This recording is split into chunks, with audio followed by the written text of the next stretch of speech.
روزی دینے والا خدا ہے، کھلانے والے اور بانٹنے والے مصطفیٰ ہیں۔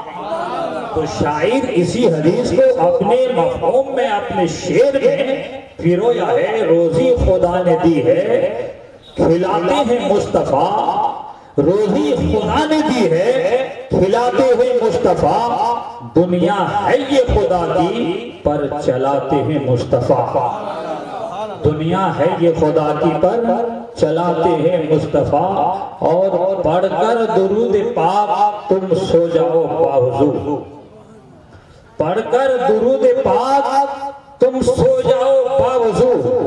کس طرح؟ خالی باوضو نہیں، نماز عشاء پڑھو، کھانا کھاؤ یا کھانے سے پہلے عشاء پڑھو، پھر اپنی ضروریات سے فارغ ہو کر تازہ وضو بناؤ۔ اگر وضو نہیں، عشاء کی نماز پڑھ کر وضو بنا کر سو جاؤ گے تو کیا انعام ملے گا؟ سنو، پڑھ کر درود پاک تم سو جاؤ باوضو، پڑھ کر درود پاک تم سو جاؤ باوضو، میں نے سنا ہے خواب میں آتے ہیں مصطفیٰ، میں نے سنا ہے خواب میں آتے ہیں مصطفیٰ، اور کتنے امیر ہو گے بھی طیبہ کو نہ جا سکے، کتنے امیر ہو گے بھی طیبہ کو نہ جا سکے، جاتے ہیں وہی جن کو بلاتے ہیں مصطفیٰ، جاتے ہیں وہی جن کو بلاتے ہیں مصطفیٰ۔ وہ کیا مرتبہ اے غوث ہے بالا تیرا، اونچے اونچوں کے سروں سے قدم اعلیٰ تیرا، اونچے اونچے کے سروں سے قدم اعلیٰ تیرا، اور سر بھلا کوئی کیا جانے، سر بھلا کوئی کیا جانے کہ ہے کیسا تیرا، اولیاء ملتے ہیں آنکھیں وہ ہے تلوار تیرا، اولیاء ملتے ہیں آنکھیں وہ ہے تلوار تیرا، کیا دبے وہ جس پہ حمایت کا ہو پنجہ تیرا، کیا دبے وہ جس پہ حمایت کا ہو پنجہ تیرا، شیر کو خطرے میں لاتا نہیں کتا تیرا، شیر کو خطرے میں لاتا نہیں کتا تیرا، اور تیری سرکار میں لاتا ہے رضا اس کو شفیع، تیری سرکار میں لاتا ہے رضا اس کو شفیع، جو میرا غوث ہے اور لاڈلا بیٹا تیرا، جو میرا غوث ہے اور لاڈلا بیٹا تیرا۔ ایک بار اور درود پاک، اللہم صلی علی سیدنا و شفیعنا و نبینا و مولانا محمد وآلہ واصحابہ وبارک وسلم، صلاۃ و سلام علیک یا رسول اللہ صلی اللہ تعالی علیہ وسلم۔ یا ایہا الذین آمنوا اتقوا اللہ وکونوا مع الصادقین۔ اے ایمان والو، اللہ سے ڈرو اور سچوں کے ساتھ ہو جاؤ۔ اے ایمان والو، اللہ سے ڈرو اور سچوں کے ساتھ ہو جاؤ۔ قرآن کے اسی آیت میں اللہ نے مومنوں کے نام کیا پیغام بھیجا ہے، بزرگان دین نے کون سے پیغام اس مقدس آیت کی روشنی میں آغاز کیا ہے، وہی پیغام آپ کے سامنے غوث اعظم کی زندگی کی روشنی میں پیش کر کے اپنی بات ختم کر دوں۔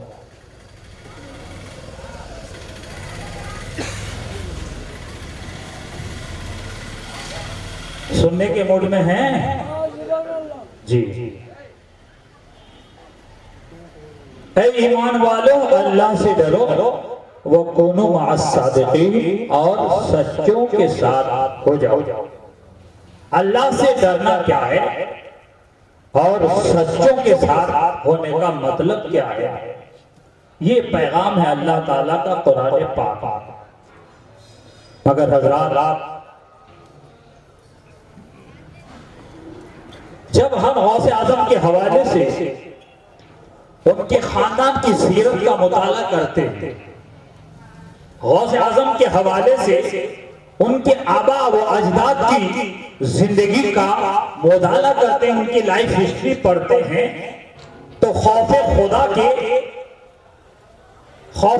کی یہ چند جھلکیاں ہمارے ساتھ ہمارے سامنے آتی ہیں اور ہماری زندگی ہمارے کارناموں کو جھنجھوڑ کر غوث اعظم کے خاندان والوں کی بات یہ کہتی ہے مسلمانوں وَلَا تَهِنُوا وَلَا تَحْزَنُوا وَأَنْتُمُ الْأَعْلَوْنَ إِن كُنتُم مُّؤْمِنِينَ تمہیں کسی مودی اور حامد شاہ سے ڈرنے کی ضرورت نہیں ہے، کسی کالے قانون سے ڈرنے کی ضرورت نہیں ہے، NRC NRP NPR سے ڈرنے کی ضرورت ہے نہیں ہے، بلکہ وَلَا تَهِنُوا وَلَا تَحْزَنُوا کامیاب تم ہی رہو گے، سربلند تم ہی رہو گے، وَأَنْتُمُ الْأَعْلَوْنَ تم ہی کامیاب رہو گے۔ شرط یہ ہے کہ تم سچے مومن بن کر زندگی گزارو، تمہیں خوف کرنے کی ضرورت نہیں ہے۔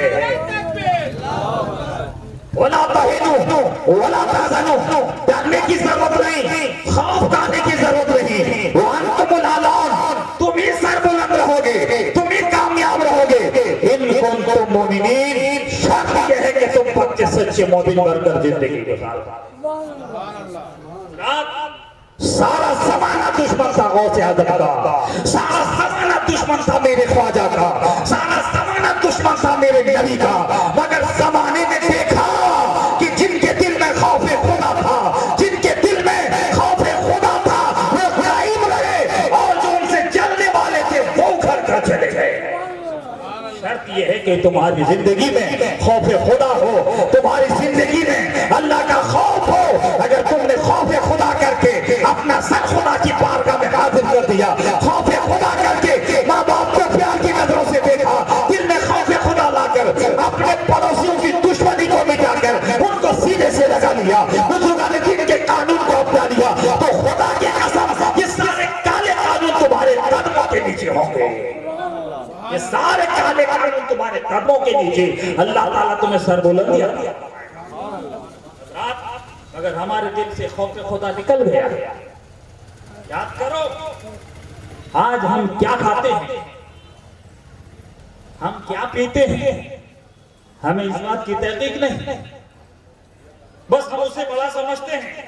جو بڑی بڑی بلڈنگیں بنا دیا ہم اسے بڑا سمجھتے ہیں، جو اختیار کی بڑی کرسی پہ بیٹھا ہے ہم اسے بڑا سمجھتے ہیں، جو بہت بڑا جاب ہولڈر ہے ہم اسے بہت بڑا سمجھتے ہیں، جو سیاست کی بڑی کرسی پر بیٹھا ہے، مگر اللہ تعالیٰ بڑے حریمی والے کو بڑا نہیں کہتا، بڑی کرسی والے کو بڑا اللہ کے نزدیک نہیں ہے، سیاست کی بڑی کرسی میں بیٹھنے والا اللہ کے نزدیک بڑا نہیں ہے، بلکہ قرآن پاک میں اللہ تعالیٰ ارشاد فرماتا ہے انما اکرمکم اکرمکم عند اللہ اتقاکم۔ نہ کرسی والا بڑا، نہ محل والا بڑا، نہ جائیداد والا بڑا، نہ بڑا جاب ہولڈر والا بڑا، اللہ فرماتا ہے جس کے پاس نیکی زیادہ ہے اللہ کے نزدیک وہی، جس کے پاس نیکی زیادہ ہے وہی اللہ کے نزدیک بڑا ہے۔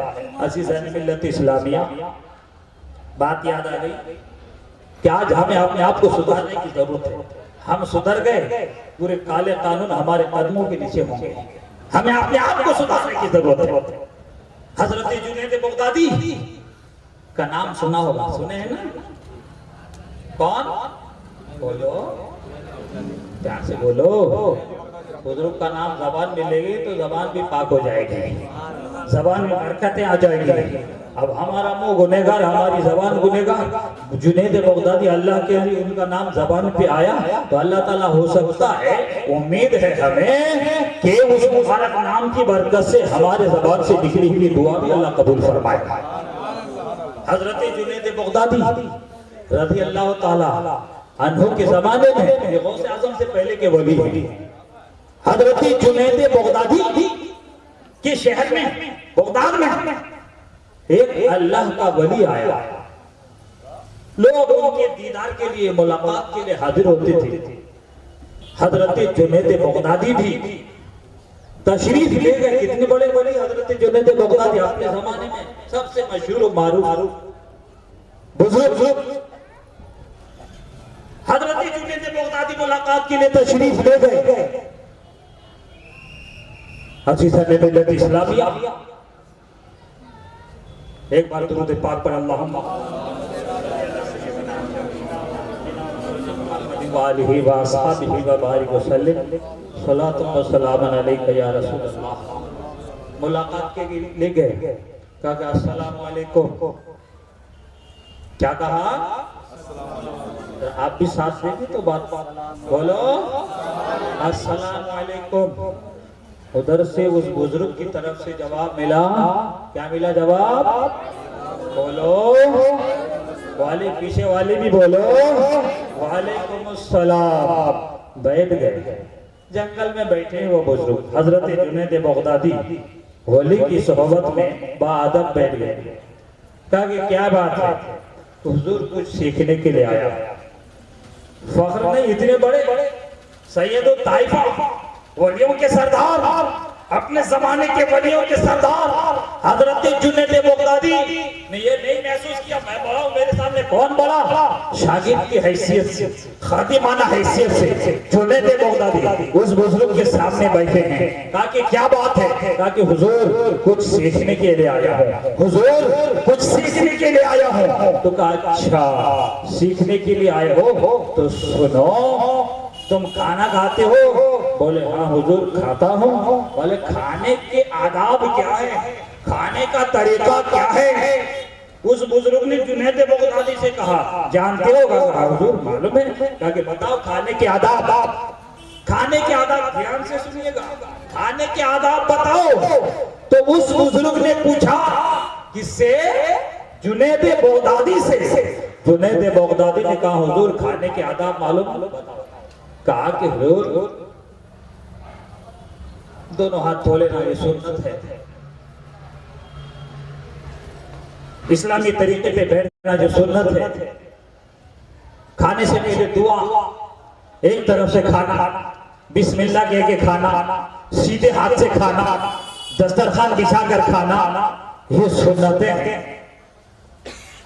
اس بزرگ نے کہا تمہیں کھانے کے آداب بھی نہیں معلوم. جھٹک دیا. سید الطائفہ بنا بیٹھا تجھے کھانے کے آداب نہیں معلوم. حضرت جنید بغدادی کو غصہ نہیں آیا. ہم اگر کسی مولوی بڑے مولوی صاحب کے پاس جائیں اگر وہ ہمیں ڈانٹ دیں تو وہی ہم سینہ سپر ہو کر کھڑے ہو جاتے ہیں. ماں باپ نے کسی غلطی پر ڈانٹ دیا تو ہم وہی سینہ سپر ہو جاتے ہیں. نوجوانوں ماں باپ اگر بیٹے کو ڈانٹتا ہے ڈانٹتے ہیں. والدین اگر بیٹے کو ڈانٹتے ہیں تو بیٹے کی بربادی کے لیے نہیں. اگر تم نے ماں باپ کی اور استاد کی ڈانٹ کو سن لی تو خدا کی قسم اس میں تمہارے لیے ایک نئی زندگی کا آغاز ہوگا. نئی زندگی کا آغاز ہوگا. ڈانٹ دیا اس بزرگ نے سید الطائفہ حضرت جنید بغدادی کو. خاموش ہو گئے. چھا اور وہاں سے جائنماز اٹھایا جھٹک دیا اٹھ کے اور سامنے چلے گئے. وہ بزرگ سامنے چلے گئے. یہ پھر پیچھے پیچھے پیچھے پیچھے پیچھے ان کی صحبت میں بیٹھ گئے. دوسرے لوگ بھی آئے. آگے کون؟ بزرگ نے کہا جنید بغدادی سے کون؟ اور کیا عاجزی تھی کیا خاکساری تھی حضرت جنید بغدادی کی. انہوں نے کہا حضور آپ کے پاس وہی آیا ہے جسے کھانے کا طریقہ نہیں آتا. جسے کھانے کے آداب نہیں معلوم وہی آیا ہے جنید بغدادی آپ کے پاس. پھر آیا ہوگا کہ ہاں حضور کچھ سیکھنے آیا. اچھا سنو کھانے کے آداب تو تجھے نہیں معلوم. اب بتاؤ بولنے کے آداب کیا ہے؟ گفتگو کرنے کے آداب کیا ہیں؟ آتے ہیں کیا یہاں حضور؟ گفتگو کے آداب آتے ہیں کہ کیا؟ بولے جب بھی کوئی مسلمان ملے سلام کرو. سامنے والا سلام کرے تو جواب دو. جب بھی بولو اچھی بات بولو. جب بھی بولو عاجزی کے ساتھ بولو. اچھی بات بولو. حق بات بولو. تاکہ تجھے بات کرنے کا طریقہ بھی نہیں آتا ہے. بات چیت کے آداب بھی تجھے نہیں آتے ہیں. بات چیت کے آداب بھی نہیں آتے ہیں. جھٹک دیا ڈانٹ دیا اور جانماز اٹھایا اس بزرگ نے اور پھر وہاں سے دور چلے گئے. وہاں جانماز بٹھائی وہاں اللہ کر رہے ہیں. پھر حضرت جنید بغدادی ان کے پاس پہنچ گئے. پھر حضرت جنید بغدادی ان کے پاس پہنچ گئے. کون؟ کہ حضور وہی جس کو نہ کھانے کے آداب آتے ہیں نہ بولنے کے آداب آتے ہیں وہی آپ کے پاس آیا ہے. پھر آئے ہاں تو تجھے سونے کے آداب آتے ہیں. بزرگ نے سوال کیا. بات سمجھ میں آ رہی ہے آپ لوگوں کو؟ تجھے سونے کے آداب آتے ہیں؟ کہا ہاں حضور سونے کے آداب آتے ہیں کہ کیسا سوتے ہو؟ کہا کہ ہم نماز عشاء پڑھ کر دعا پڑھتا ہوا آیت الکرسی، سورہ اخلاص، سورہ فاتحہ اور دعا پڑھتے ہوئے سو جاتے ہیں، تاکہ تجھے سونے کے آداب بھی نہیں آتے ہیں، تجھے سونے کے آداب بھی نہیں آتے ہیں۔ یہ کہہ کر اس بزرگ نے کہا ھذا فراق بینی و بینک، یہ ہماری تمہاری جدائی ہے۔ حضرت جنید بغدادی نے عرض کیا حضور مجھے کھانے کے آداب نہیں آتے، جبکہ پورا سنت طریقہ انہوں نے بتا دیا کھانے کا، بولنے کا پورا سنت طریقہ بتا دیا، مجھے آداب نہیں آتے ہیں، سونے کا طریقہ بھی بتا دیا، بولنے کا طریقہ بھی سنت کیا ہے وہ بتا دیا۔ کہا کہ حضور ذرا مجھے بتا دیجئے، آپ بھی گزارش کر رہے ہیں کہ حضور کھانے پینے سونے کے طریقے بتا دیجئے۔ عزیزان ملت اسلامیہ، تب اس بزرگ نے کہا تم نے تو بتایا کھانے سے پہلے ہاتھ دھونا چاہیے، کھانے سے پہلے، غور سے سنیے مسلمانوں غور سے سنو، کھانے سے پہلے دعا کرنا چاہیے، کھانے کے بعد ہاتھ دھونا چاہیے، دسترخوان بچھا کر کھانا کھانا چاہیے، اپنے سامنے سے کھانا چاہیے، سیدھے ہاتھ سے کھانا کھانا چاہیے۔ یہ تم تو سب بتا چکے، مگر تم نے نہیں دیکھا جو نوالا تم کھا رہے ہو، جو کھانا تم کھا رہے ہو وہ کھانا حلال ہے یا نہیں؟ یہ کھانے کا جو تم کھا رہے ہو یہ حلال ہے یا نہیں؟ اگر حرام کا نوالا 1000 بار بسم اللہ پڑھ کر کھاؤ گے، سیدھے ہاتھ سے کھاؤ گے، لال دسترخوان بچھا کر کھاؤ گے، 1000 سنتوں پر عمل کر کے کھاؤ گے، وہ حرام نوالا حلال نہیں ہو جائے گا، اندر جا کر اپنا کام کرے گا۔ اسی لیے کھانے سے پہلے، سنتوں سے پہلے جو تم کھا رہے ہو اسے دیکھ لینا یہ حلال ہے یا نہیں۔ اور کر رہے ہیں بہت پتے کی بات ہے، کھانے سے پہلے دیکھ لینا یہ نوالا میں کھا رہا ہوں حلال ہے یا نہیں۔ کسی کا خون چوس کر، کسی یتیم کا مال کھا کر، نوکری کے اوپر رہ کر ناجائز رشوت کسی کے ہاتھ سے۔ آج کا نوکری ہولڈر کو دیکھ لیں، جاب ہولڈر کو دیکھ لیجئے، ڈپارٹمنٹ اسے 30 40 50 ہزار 80 ہزار تنخواہ دیتی ہے، مگر سائن کرنے کی ضرورت پڑتی ہے، ضرورت والے کو نہیں دیتا ہے، اور جو بغیر ضرورت ہے انلیگل حساب سے اسے 1000 لے کر 10,000 لے کر 20,000 لے کر سائن کر کے دیتا ہے۔ یہ تمہاری کمائی 10,000 کی حرام کی، اور جو تم نے تنخواہ لیا ہے وہ بھی حرام کی، کیونکہ جس کام کے لیے تجھے رکھا ہے اس کام کے لیے تم نے سائن نہیں کیا، اسے واپس کر دیا ہے، اور تم نے پن کے ہاتھ سے رشوت لیا ہے، اور یہی مال تو کما کر گھر بنائے گا، تیرا گھر ناجائز ہوگا، تو اپنے بچوں کو کھلائے گا یہ ناجائز ہوگا، اور حرام کمائی تو بچوں کو کھلائے گا تو تیرا بچہ تجھ پر حکومت کرے گا، تیری خلاف ورزی کرے گا، جب تو بڑھا ہو جائے گا تیری ٹانگ پکڑ کر گھر سے نکال کر کرے گا، کیونکہ تو نے اپنے بچے کو حرام کی کمائی کھلایا ہے، حرام کی کمائی کھلایا ہے، ناجائز کمائی کھلایا ہے۔ عزیزان ملت اسلامیہ، اس کے بعد کیا کہا انہوں نے؟ کھانے کے آداب نہیں آتے ہیں، تو کھانے کے آداب میں سب سے پہلی شرط یہ ہے کہ جو کھا رہے ہیں، جو چیز کھا رہے ہیں، بریانی کھا رہے ہیں، چاول کھا رہے ہیں، روٹی کھا رہے ہیں، جو کھا رہے ہیں وہ حلال ہے یا نہیں۔ بات سمجھ میں آ رہی ہے؟ اگر حلال نہیں 9000 بار بسم اللہ پڑھے تو حلال نہیں ہو جاتا۔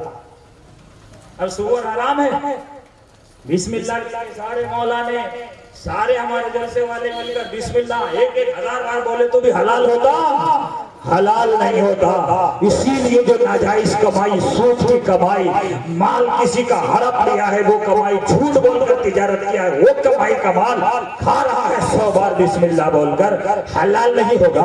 اور جب وہ حلال نہیں ہوگا تو اس سے جو خون بنے گا وہ اپنا اثر دکھائے گا، اس سے جو خون بنے گا اپنا اثر دکھائے گا، اور اس کا اثر کیا ہوگا؟ اس کا اثر یہ ہوگا کہ تم جب وہ کھانا کھا کر سو جاؤ گے، فجر کے لیے تمہیں سلا دے گا. جب تم وہ کھانا کھا کر سو جاؤ گے ماں باپ سے وہ خون کے قطرے تمہیں نفرت دلائیں گے. جب تم وہ کھانا کھا کر سو جاؤ گے تیرے اندر غرور پیدا ہوگا, گھمنڈ پیدا ہوگا, تیرے اندر تکبر پیدا ہوگا.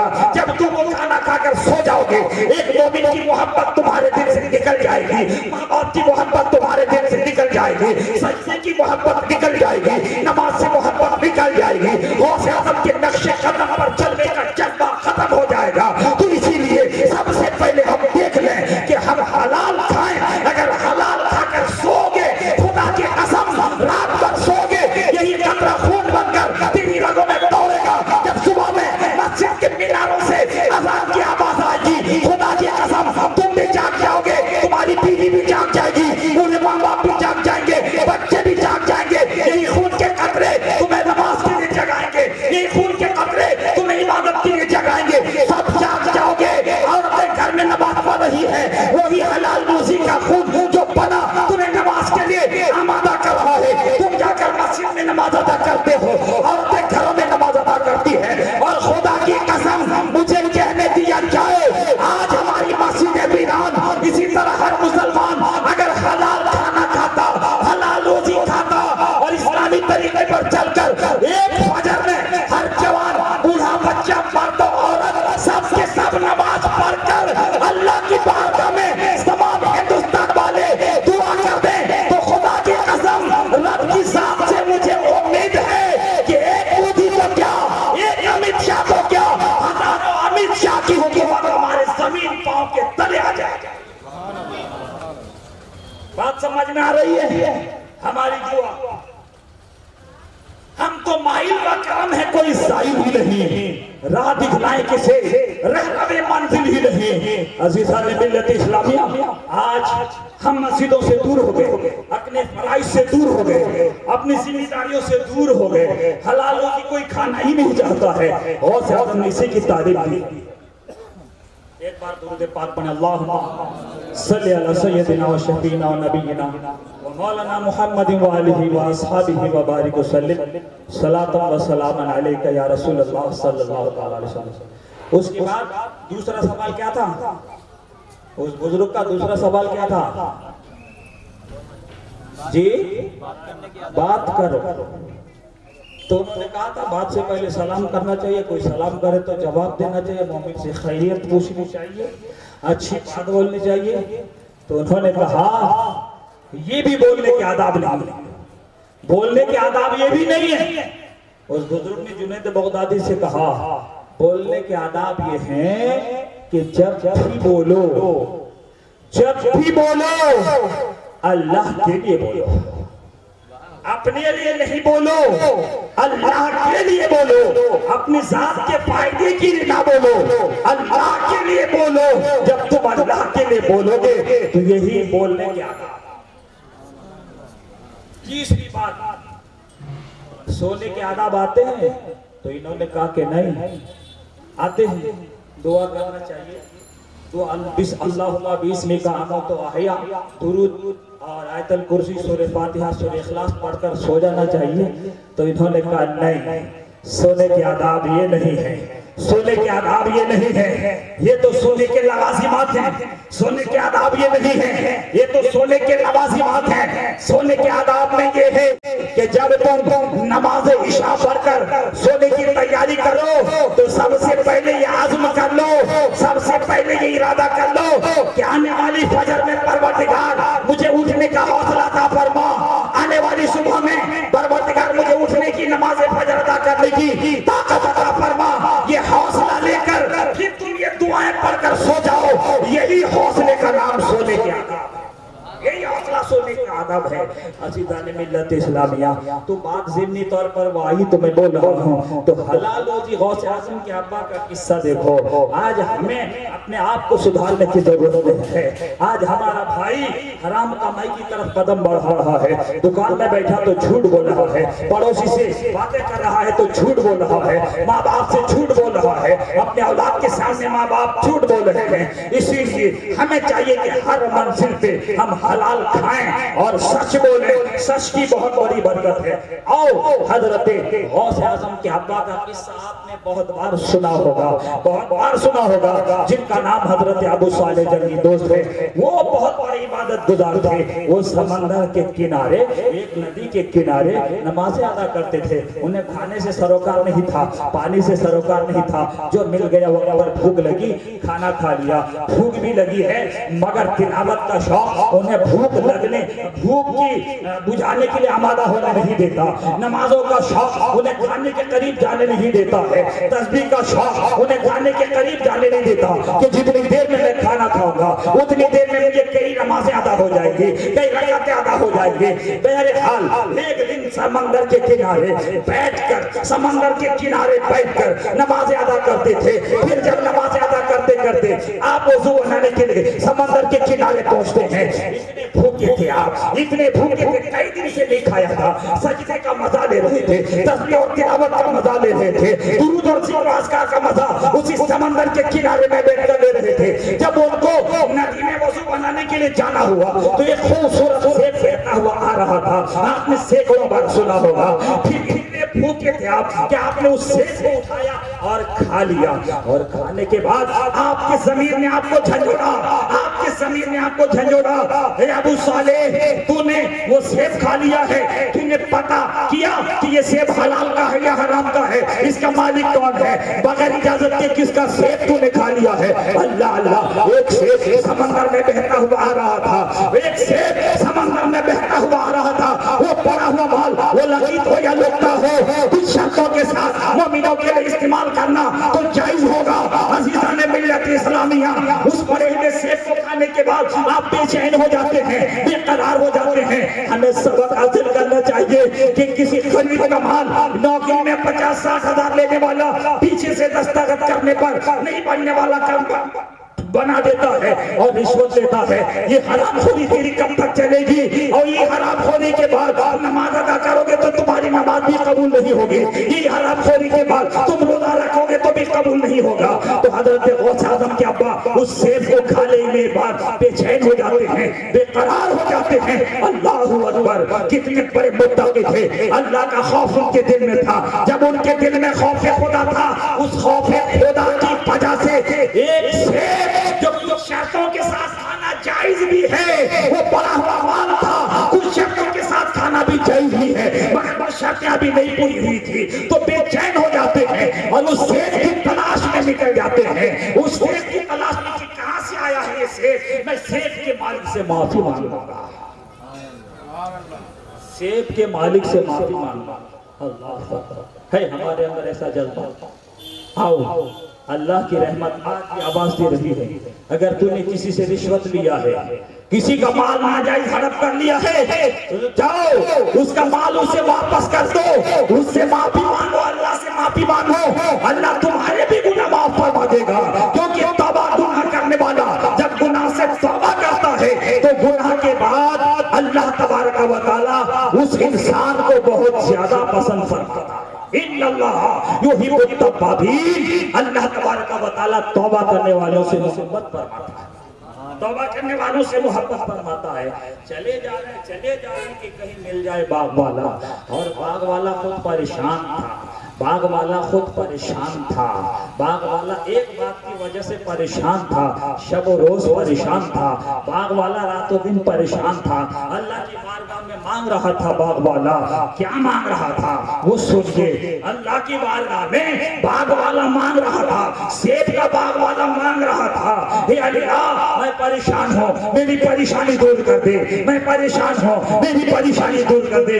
ادھر سیب کھانے والا نوجوان معافی کے لیے اس سے سمت مقابل جدھر سے پانی آ رہا تھا ادھر چل رہا ہے، جاتے جاتے جاتے جاتے جاتے دیکھا کہ ندی کے کنارے ایک بہت بڑا سیب کا باغ ہے، اس کی کچھ ٹہنیاں ندیوں کی طرف جھکی ہوئی ہیں، اس کی کچھ ٹہنیاں ندیوں کی طرف جھکی ہوئی ہیں۔ عزیزان ملت اسلامیہ، جب اس کی ٹہنیاں ندیوں کی طرف جھکی ہوئی ہیں تو انہوں نے محسوس کر لیا کہ یقیناً اسی باغ کا وہ سیب گرا ہوگا اور بہتا ہوا گیا ہوگا، میں اسی باغ کے مالک کے پاس جاؤ اور ان سے معافی مانگ لو، اسی باغ کے مالک کے پاس جاؤ اور اسی سے معافی مانگ لو۔ عزیزان ملت اسلامیہ، وہ نوجوان باغ کے مالک کے پاس ہاتھ جوڑ کر حاضر ہوتا ہے۔ باغ کا مالک پوچھا کیا بات ہے؟ کہا کہ حضور ایک سیب بہتا ہوا جا رہا تھا، ایک سیب بہتا ہوا جا رہا تھا، غالباً آپ ہی کے باغ کا سیب، مگر میں نے بغیر اجازت کے کھا لیا ہے، کھانے کے بعد مجھے بڑی شرمندگی ہوئی، اسی لیے میں معافی مانگنے کے لیے آیا ہوں، میں معافی مانگنے کے لیے آیا ہوں۔ اللہ اکبر۔ باغ کے مالک نے کہا رک جاؤ، معافی کا معاملہ بعد میں ہوگا۔ باغ کا مالک وضو بناتا ہے، وضو بنانے کے بعد اپنے رب کی بارگاہ میں سر جھکاتا ہے، اللہ کی بارگاہ میں شکرانے کا سجدہ ادا کرتا ہے۔ باغ کا مالک خدا کی بارگاہ میں شکرانے کا سجدہ ادا کرتا ہے۔ اللہ اکبر۔ یہ کیسا شکرانے کا سجدہ تھا؟ باغ کا مالک کیوں پریشان تھا؟ خدا سے کیا مانگ رہا تھا؟ آؤ سنو، باغ کے مالک کی ایک بیٹی تھی، باغ کے مالک کی ایک بیٹی تھی جو آنکھوں کے گناہ سے پاک تھی، زبان کے گناہ سے پاک تھی، پیروں کے گناہ سے پاک تھی، پردادار تھی، نمازی تھی، دیندار تھی۔ اس باپ کو اپنے بیٹی کا ہمسر، اس کا برابر تقوی اور پرہیزگاری میں کوئی لڑکا نہیں مل رہا تھا۔ ہائے اللہ، تو نے مجھے اتنی نیک بیٹی دی ہے، اس لڑکا میں کہاں تلاش کروں گا، کہاں تلاش کروں گا؟ تو غوث اعظم کے نانا میں دیکھا کہ یہ نوجوان ایک سیب کی غلطی پر مجھ سے معافی مانگنے آیا ہے، تو یقیناً میرے پروردگار نے میری دعا قبول فرما کر میری بیٹی کا رشتہ میرے گھر میں بھیج دیا ہے۔ اسی سے میں نے شکرانے کا سجدہ ادا کیا ہے، اسی لیے رب کی بارگاہ میں شکرانے کا سجدہ میں نے ادا کیا ہے۔ عزیزان ملت اسلامیہ، باغ کے مالک کا نام حضرت عبداللہ سومئی تھے۔ انہوں نے کہا کہ یقیناً اللہ تو نے میری سن لی، اور اللہ تعالیٰ نے ایک رشتہ ان کے گھر میں بھیج دیا ان کی بیٹی کے لیے۔ پھر قصہ آپ کو معلوم ہے، 12 سال تک پانی دیتے رہے، پھر کہا کہ میری لنگڑی لولی بچی کے ساتھ نکاح کرنا ہوگا، وہ سب ہو گیا، وہ سب نکاح ہو گیا۔ اور نکاح کی پہلی رات، عزیزان ملت اسلامیہ، نکاح کی پہلی رات جب ان کو شب عروسی کے لیے، حجرہ عروسی کے لیے بھیجا گیا، حجرہ عروسی کے لیے بھیجا گیا، جاؤ اپنے دلہن کے پاس جاؤ، دلہن کے پاس جاؤ۔ اور یہ حضرت ابو صالح جنگی دوست جب دلہن کے پاس جاتے ہیں، دہلیز میں قدم رکھا، دہلیز میں قدم رکھا، اور قدم رکھتے ہی نوجوانوں کے لیے ایک پیغام، نوجوانوں جب تم دہلیز میں قدم رکھو، بیوی کے پاس جاؤ تو تمہیں کیا کرنا ہے وہ دیکھو۔ حضرت غوث اعظم کے ابا نے تمہیں کیا پیغام دیا ہے؟ دہلیز میں قدم رکھتے ہی انہوں نے السلام علیکم کہا۔ کیا کہا؟